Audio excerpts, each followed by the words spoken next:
Hi நண்பா நண்பீஸ். இந்த பதிவில் என்ன பார்க்கலான்னா, எந்தெந்த சப்ஜெக்ட் படித்தா எந்தெந்த டிகிரிக்கு ஈக்குவலாக இருக்குன்ட்டு அப்பப்போ பார்த்தீங்கன்னா தமிழ்நாடு அரசு ஒரு புதிய அரசாணை பிறப்பிப்பாங்க. அந்த வகையில் இப்போ எந்தெந்த டிகிரி நீங்கள் படிச்சிங்கன்னா ஹையர் எஜுகேஷன்லேயே ஆகட்டும் இல்லை கவர்மெண்ட் ஜாப்லேயே ஆகட்டும் சேரலாம்.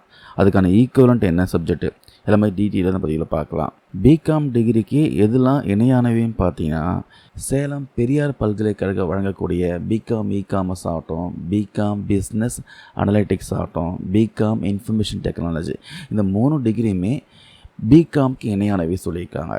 வேலூர் திருவள்ளூர் யூனிவர்சிட்டி வழங்கக்கூடிய பிகாம் அக்கௌண்டிங் அண்ட் ஃபைனான்ஸ், அப்புறம் டெல்லி யூனிவர்சிட்டியோடைய பிகாம் ஆனர்ஸ், தமிழ்நாடு திறந்தநிலை பல்கலைக்கழகத்துடைய பிகாம் கம்ப்யூட்டர் அப்ளிகேஷன், அப்புறம் பிகாம் கார்ப்பரேட் செக்ரட்டரிஷிப், இவை அனைத்தும் பார்த்தீங்கன்னா பிகாம்க்கு ஈக்குவல்னு சொல்லிட்டாங்க. அதுக்கப்புறம் பிஎட் படிப்பில் எதெல்லாம் சமமானவை பார்க்கலாம். எஸ்ஆர்எம் யூனிவர்சிட்டியோடைய பிஎட் காமர்ஸ் அண்ட் அக்கௌண்டன்சி பார்த்தீங்கன்னா பிஎட் காமர்ஸ்க்கு இணையானவை சொல்லியிருக்காங்க. அதுக்கப்புறம் ஸ்ரீ சந்திர சேகேந்திர சரஸ்வதி யூனிவர்சிட்டியோடைய BEd English and computer science பார்த்தீங்கன்னா பிஎட் இங்கிலீஷ்க்கு இணையானவைன்னு சொல்லியிருக்காங்க. அதுக்கப்புறம் மேலாண்மை மற்றும் மீடியா ஸ்டடீஸ் பார்க்கலாம். Birla institute of management technology வழங்கக்கூடிய பிஜிடிஎம் எம்பிஏ டிகிரிக்கு ஈக்குவலண்ட்டாக இருக்கும் சொல்லியிருக்காங்க. அதுக்கப்புறம் அண்ணா யூனிவர்சிட்டியோடைய எம்எஸ்சி எலக்ட்ரானிக் மீடியா பார்த்தீங்கன்னா எம்ஏ ஜெர்னலிசம் அண்ட் மாஸ் கம்யூனிகேஷனுக்கு இணையானவையும் சொல்லியிருக்காங்க. அதுக்கப்புறம் பார்த்தீங்கன்னா புள்ளியியல் ஸ்டாட்டிஸ்டிக்ஸ் ஸ்டடீஸ் பற்றி பார்க்கலாம். கோவை பாரதியார் பல்கலைக்கழகம் சேலம் பெரியார் பல்கலைக்கழகம் வழங்கக்கூடிய எம்எஸ்சி பயோஸ்டாட்டிஸ்டிக்ஸ் பார்த்தீங்கன்னா எம்எஸ்சி ஸ்டாட்டிஸ்டிக்ஸ்க்கு ஈக்குவலண்ட்டாக இருக்கும் சொல்லியிருக்காங்க. அதுக்கப்புறம் அன்னம் அப்புறம் ஊட்டச்சத்து ஃபுட் சயின்ஸ் ஸ்டடீஸ் பற்றி பார்க்கலாம்.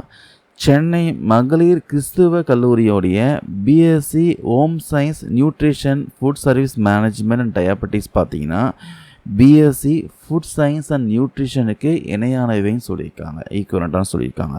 அதுக்கப்புறம் கம்ப்யூட்டர் அண்ட் மீடியா சப்ஜெக்ட் பற்றி பார்க்கலாம். அண்ணா யூனிவர்சிட்டியை வழங்கக்கூடிய 5 ஆண்டு ஒருங்கிணைந்த எம்எஸ்சி கம்ப்யூட்டர் டெக்னாலஜி பார்த்தீங்கன்னா எம்எஸ்சி கம்ப்யூட்டர் சயின்ஸ்க்கு இணையானவே சொல்லியிருக்காங்க. மதுரை காமராஜர் யூனிவர்சிட்டியோடைய எம்எஸ்சி கம்யூனிகேஷன் ஜெர்னலிசம் பார்த்தீங்கன்னா எம்எஸ்சி எலக்ட்ரானிக் மீடியா சப்ஜெக்ட்டுக்கு இணையானவே சொல்லியிருக்காங்க. சென்னை யூனிவர்சிட்டியோடைய எம்எஸ்சி கவுன்சிலிங் பிசிக்காலஜி பார்த்தீங்கன்னா எம்எஸ்சி பிசிக்காலஜிக்கு இணையானவே சொல்லியிருக்காங்க. அதுக்கப்புறம் ஃபைன் ஆர்ட்ஸ் சப்ஜெக்ட் பற்றி பார்க்கலாம்.